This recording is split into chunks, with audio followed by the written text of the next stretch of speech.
میں جانے کے لیے ہمیں ابھی ضرورت شاید پیش نہ آئے کیونکہ اب ایکٹ بن گیا. اگر تو ایکٹ بنا ہی نہیں ہوتا پھر آپ یہ بحث کر سکتے تھے کہ جی یہ بننا ہی نہیں چاہیے کیونکہ بن گیا ہے تو بس آ گیا. اب یہاں سے بڑھاتے ہیں نا بات کو, کیونکہ اب پھر بھی اگر سپوز ہم نے ٹیکنیکلی ہم آپ سے ایسی فور سے آرگومنٹ اگری کریں یا نہ اگری کریں, مگر وہ بات تو اپنی جگہ ٹھہرے گی نا کہ یہ جو قانون ہے یہ آئین کے مطابق ہے یا آئین سے تصادم رکھتا ہے. یہ بات اصل سوال ہے, ادھر آپ فوکس کیجئے. میں اسی طرف, یہ آپ کی مان لی بات, وہ چلے مان بھی لیتے ہیں, ہم اس پہ بحث میں جاتے ہی نہیں ہیں. آپ نکاح کے آ سکتے ہیں, چلے آ گئے آپ, مگر سوال تو وہیں کھڑا رہے گا نا پھر بھی. ہاں اب مینٹینیبلٹی اور اس کے حوالے سے میں نے گزارش کر لی ملارڈ. میں یہ عرض کرنا چاہوں گا کہ یہ جو ہم آپ کے سامنے ہے انیکٹمنٹ, جیسے میں نے عرض کی کہ اس کی سیکشن مختلف جو یہاں انیکٹ ہوئی, یہ انکروچ ہوئی دی ایریا وچ is within the jurisdiction of this honourable court.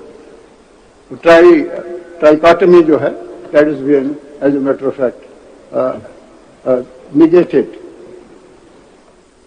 This enactment, I would say that totally denies the Constitution itself.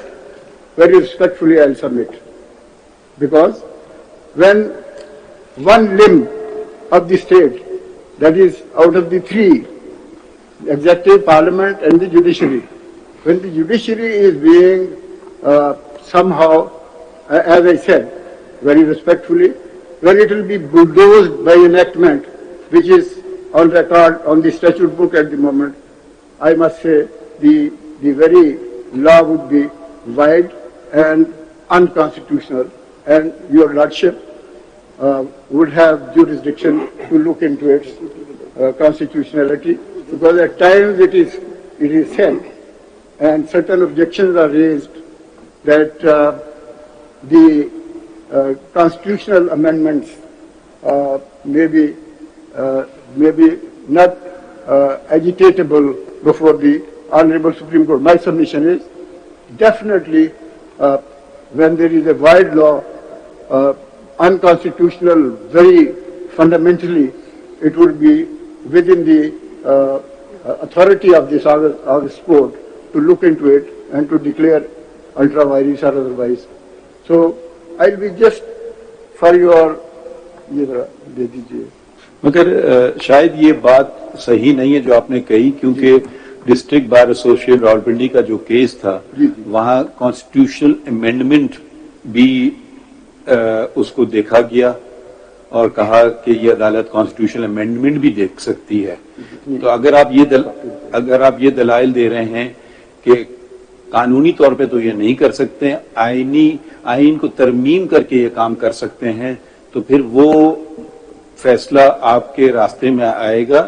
District bar Rawalpindi کا کیس جو کہ 21ویں ترامیم چیلنج کی گئی تھی, جس میں کہ اس میں کانسٹیٹیوشنل امینڈمنٹ تھا جس کو اس عدالت نے فیصلہ کیا اس کو دیکھا جا سکتا ہے, مگر میجورٹی نے کہا کہ یہ ٹھیک ہے اور مائنورٹی نے کہا یہ ٹھیک نہیں ہے. تو یہ بات آپ یہ کہنا کہ تو فرق کیا پڑے گا اگر آپ کہتے ہیں آئین ترمیم کر کے, اگر یہی چیز اگر ایک آئینی ترمیمی بل میں آ گیا ہوتا اور آئینی ترمیمی ایکٹ بن گیا ہوتا تب بھی عدالت دیکھ سکتی ہے, یا آپ کہہ رہے ہیں کہ عدالت نہیں دیکھ سکتی ہے؟ دیکھ سکتی ہے, تو پھر یہ آپ کا آرگومنٹ تو ختم کر رہے ہیں آپ کو. جی پھر آپ آرگومنٹ تو اپنا یہی ہے جو آپ نے فرمایا. جی میں گزارش یہ کروں کہ یہ during argument this point was raised by certain. وہ چھوڑیے نا, فیصلہ جو ہو گیا اب ختم ہو گئی بات. آرگومنٹ تو بہت سارے ریز ہوتے ہیں. جی کانسٹیٹیوشنل امینڈمنٹ تو یہ پھر حل نہیں ہے اس کا. آپ پھر یہ نہیں کہہ رہے ہیں کہ اگر یہ آئینی ترمیم سے آ جائے تو ٹھیک ہے, آپ کہتے ہیں ہو ہی نہیں سکتا ہے, فل اسٹاپ. دیکھیے میں چاہے پرمیمی ترمیم کرو یا آپ قانون بتا. میں یہ گزارش کروں اس وقت یہ انیکٹمنٹ جو ہے ایکٹ 17 یہ ان کوشچن ہے. اب یہ کہ آنے والے دنوں میں پارلیمنٹ کیا کرتی ہے اور کس طرح سے قانون سازی کرتی ہے, یہ تو سوال آئے گا at the time when certain legislation they are by the parliament. اس وقت تو اس انیکٹمنٹ کے حوالے سے میں بات کرتا ہوں کہ اس میں آپ کی internal working supreme court of Pakistan کی اور اس کے علاوہ آپ کی جورسڈکشن 184(3) اور اس میں ایڈ کر دی گئی اپیل بھی. تو یہ اور آخر میں جب یہ کہا گیا کہ کوئی قانون، کوئی پریسیڈنٹ، کوئی رول، کوئی ریگولیشن کسی طرح سے بھی یہ جو انیکٹمنٹ ہے اس کو افیکٹ نہیں کرے گا، تو اس کا مطلب یہ ہوا کہ پارلیمنٹ نے اپنی مینڈیٹ سے نکل کر جوڈیشری کا جو ڈومین ہے اس کے اندر داخل ہو گئے. سو مائی سبمیشن. اگر آپ ایک بات پہ مزید روشنی ڈالنا پسند فرمائیں. جی جی. جب آپ عدالت کی آزادی کی بات کرتے ہیں، یہ عدالت کی آزادی از خود ایک نایاب چیز ہے یا عدالت کی آزادی لوگوں کے لیے ہوتی ہے، لوگوں کے اختیارات کے لیے ہوتی ہے؟ اس لیے عدالتی آزادی کا خود ایک، جیسے انگریزی میں کہیں، اسٹینڈ الون کانسیپٹ ہے جس کو ہمیں ہر حالت میں اس کا دفاع کرنا چاہیے. یہ عدالت کی آزادی کو اس لیے دفاع کرنا چاہیے کیونکہ اگر عدالتی آزادی نہیں ہوگی تو عوام و خاص کے جو مسائل ہیں ان کو آزادانہ طور پر نہیں سنا اور تعین کیا جا سکتا ہے. تو آپ صرف رک رہے ہیں ایک بات پہ، عدالت کی آزادی، مگر آپ اس کو جوڑ نہیں رہے ہیں آگے والی بات کو. تو یا تو کہیں کہ ہاں عدالتی آزادی خود ہی ایک ہے، اس کا موقف اس کے آگے جانے کی ضرورت ہی نہیں ہے. آپ میرا سوال بات سمجھ گئے، اس پہ روشنی ڈالیے. بالکل سمجھ گیا. میں یہ گزارش کرنا چاہوں گا کہ عدالت بذات خود اگر فرض کرے تشکیل دے دی جائے اور اس کی جو فنکشنز ہیں اس کے ساتھ جو ریلیٹیبل ایریا ہے وہ اگر اس کا حصہ نہیں بنتا، یعنی عوام الناس اور ان کے حقوق کا تحفظ اور ان کے حقوق کو انفورس کرنے کے حوالے سے، تو that is the intention of the legislature so far as 184(3) is concerned. So میری گزارش ہے، جواب آپ کا کیا ہے؟ آپ کیا فرما رہے ہیں؟ میں سمجھ یہ کہہ رہا ہوں کہ ایکسیس ٹو جسٹس جو ہے، نہیں عدالتی آزادی خود ہی ہدف ہے یا کوئی اور بھی مطلب اس کا ہونا چاہیے؟ میں یہ گزارش کروں کہ اگر مجھے اجازت دیں تو پھر میں اس کو ایک اور پیرائے سے آپ کے سامنے رکھتا ہوں. ہاں دیکھیے، آرٹیکل 7 کانسٹیٹیوشن میں اسٹیٹ کو ڈیفائن کرتا ہے اور اس میں جوڈیشری نہیں ہے. اسی طرح اسپیسیفکلی 184(3) جو ہے جس میں 199 کی ورچوز بھی باقاعدگی سے موجود ہیں، ان دونوں کو اگر دیکھا جائے تو پھر یہ ایک جورسڈکشن جوڈیشل ریویو کی جو ہے وہ کریٹ ہوتی ہے for the purpose of looking. میں آپ کا کام آسان کر دیتا ہوں، ایک مثال دے دیتا ہوں. اگر کل پارلیمان قانون بناتی ہے کہ بیواؤں کو کے کیسز کو ترجیح دی جائے گی، ٹھیک ہے، یہ پارلیمان سپریم کورٹ کے اختیارات میں مداخلت کر رہی ہے یا نہیں کر رہی ہے؟ انڈیپینڈنس اور جوڈیشری کا مجھے کانسیپٹ سمجھ نہیں آ رہا ہے جب تک آپ اس کی ظاہر وضاحت نہ کیجیے. یا تو کہیے جی ہاں یہ بالکل نہیں کر سکتے ہیں، یہ آپ کی مرضی ہے، آپ جیسے جس کو ترجیح دینا چاہیں. اس وقت جو آپ کے سامنے ایشو ہے، نہیں، یہ میں آپ سے صرف سمجھنا چاہ رہا ہوں، صرف آپ آزادی عدلیہ کی بات کر رہے ہیں، آگے نہیں بڑھ رہے ہیں کہ جوڑ نہیں لے رہے ہیں کہ لوگوں کے فائدے کے لیے، لوگوں کے نقصان کے لیے. تو پھر تو سمجھ جائے گی کہ اگر لوگوں کا نقصان ہو رہا ہے، ہم ادھر بیٹھے ہیں لوگوں کو کیس کرنے کے لیے نا. تو اگر کوئی چیز راستہ ہموار کر رہی ہے یا راستہ روک رہی ہے لوگوں کو انصاف دلوانے میں، تب تو آپ دلائل دیں. مگر آپ صرف کہیں کیونکہ یہ حقوق وہ پامال کر رہی ہے پارلیمان عدلیہ کا، تو بس یہی ختم، اسی پہ قانون دم توڑ دے گا. میں گزارش یہ کروں کہ جب ہم انڈیپینڈنس آف جوڈیشری کی بات کرتے ہیں، نہیں نہ کیجیے نا، میں کہہ رہا ہوں صرف آپ کہہ رہے ہیں یہ صرف خود ہی کافی ہے یا اس کو جوڑنا ہے کسی چیز سے، یہ بتائیے. یہ میں گزارش کرتا ہوں، یہی تو میں عرض کرنے، انڈیپینڈنس آف جوڈیشری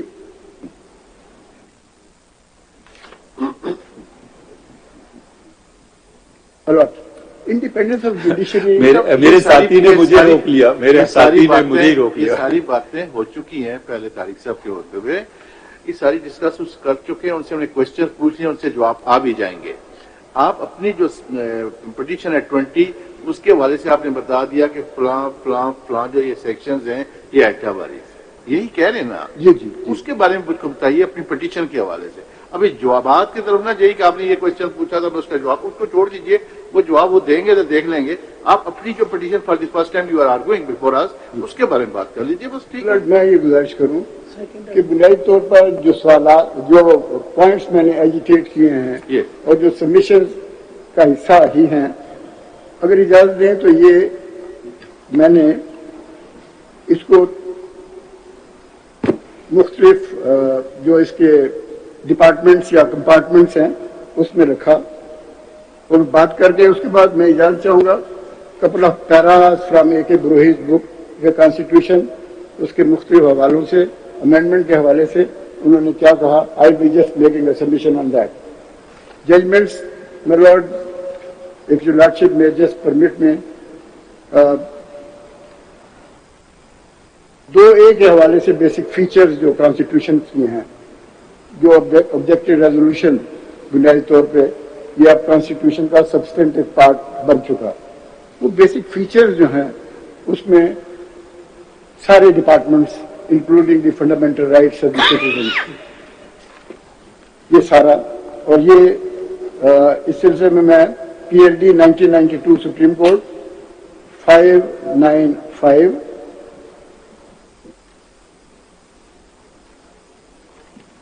اس کا سب ہیڈ بی ہے sir, page 596 and sub head M page 604,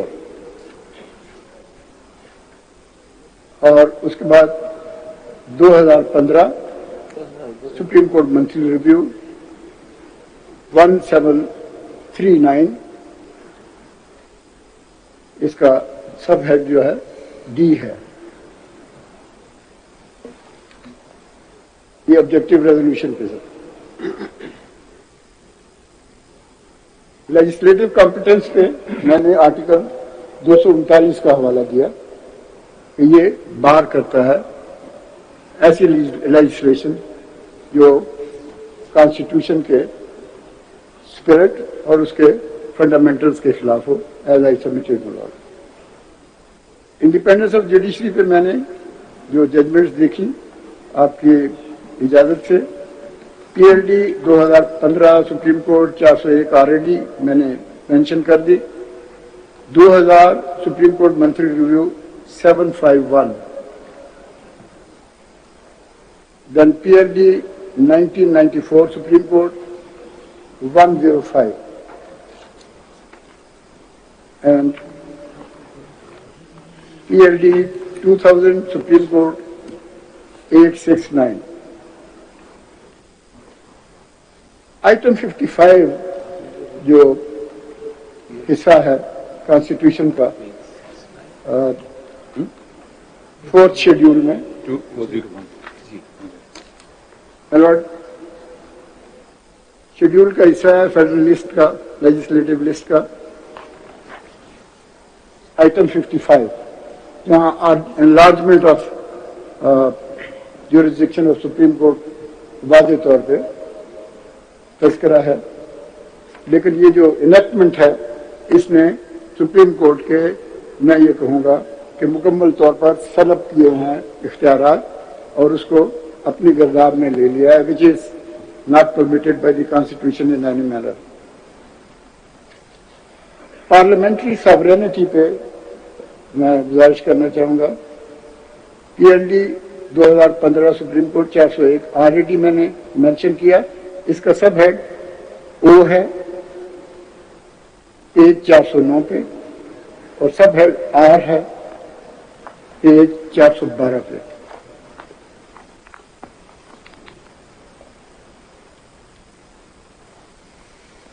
ٹرائیکاٹمی پہ separation of power PLD 2010 Supreme Court 265, اس کا ریلیونٹ ہے sub head A and C.